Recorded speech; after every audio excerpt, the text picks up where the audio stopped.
want to share a few thoughts about doing a case presentation or a clinical vignette to an audience. This is primarily about presenting to a medical or science audience, but maybe there are some principles that generalize to others. These are my personal thoughts. Others may have different views. So if something works for you, that's great. If not, just move on by. And my advice is aspirational. I certainly do not have it all worked out, but like everyone else, I'm just trying every day to get a little bit better than I was yesterday. So let me start by noting 3 things that you absolutely want to avoid. Don't be boring. Don't be irrelevant. Don't be unclear. And in the general principles that I will speak about, you will see how these pitfalls can so easily creep in if you're not paying attention.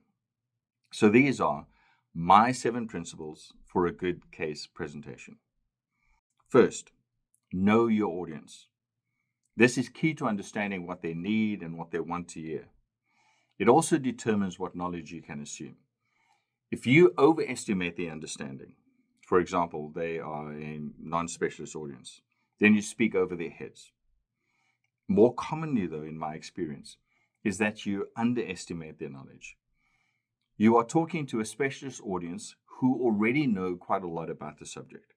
So you end up wasting time telling them things that they already know. This leads to the second point. Don't waste time. Especially, don't waste time talking about things that people already know or things not specifically relevant to the point you want to make. People do not need a long summary. You do not need to spend ages talking about the background. Get on with it and tell your story. Which leads to the third point. It is a story, so tell it like it is. And like any good story, there must be a clear narrative, because people respond to stories. And if it is a case presentation, it is already a story with a beginning, a middle, and an end. And consider the gaps, the things that have to be there for the story to make sense. But also consider the unnecessary fillers, the things that do not need to be there. And speakers often put in too much irrelevant detail. It may be borderline interesting, but it is not critical to the story, so it ends up being distracting. So for every sentence that you have, every picture, every slide, always ask yourself, is this necessary for the story, or would the story be okay without it? Because if the latter is true, then the story will actually be better without it because you are not distracting the listener with irrelevant details.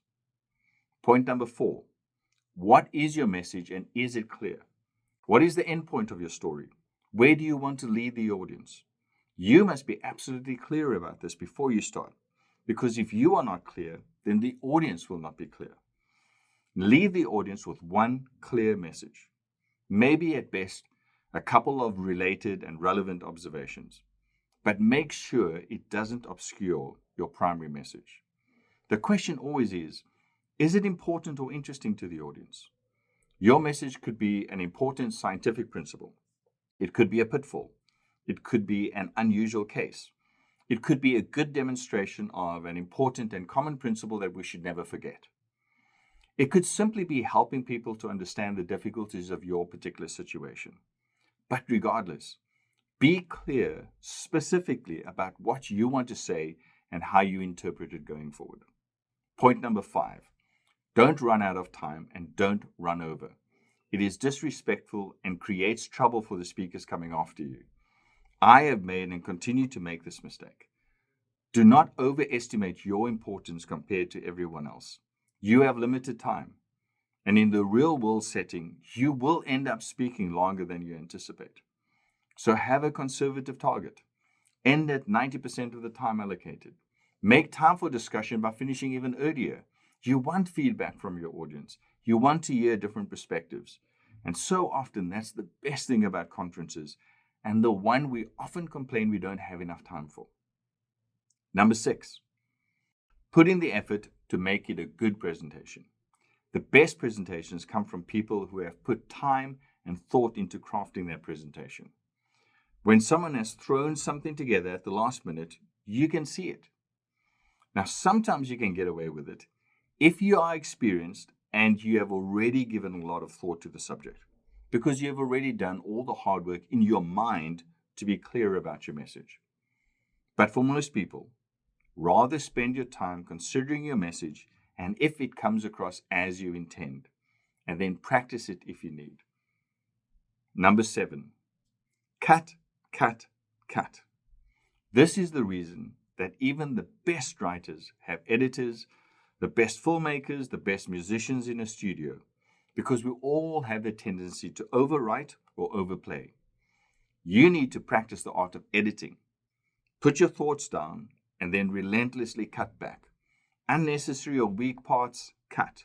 More words than needed, cut. More figures or slides or pictures than needed, cut. Anything obscuring the main message, however interesting and however much you are attached to it, be brutal and cut it out. Editing is a lifelong process to improve our final product. Usually less is more. I think of it as pruning, a basic principle of gardening and also of the developing central nervous system. It is probably one of the best and hardest lessons we need to learn and continually learn for the whole of our lives. And that's it. I hope this has been useful to you. Let me know your thoughts in the comments below. If you enjoyed this, hit like and subscribe to the channel so that we can bring you more content. And good luck with your case presentations.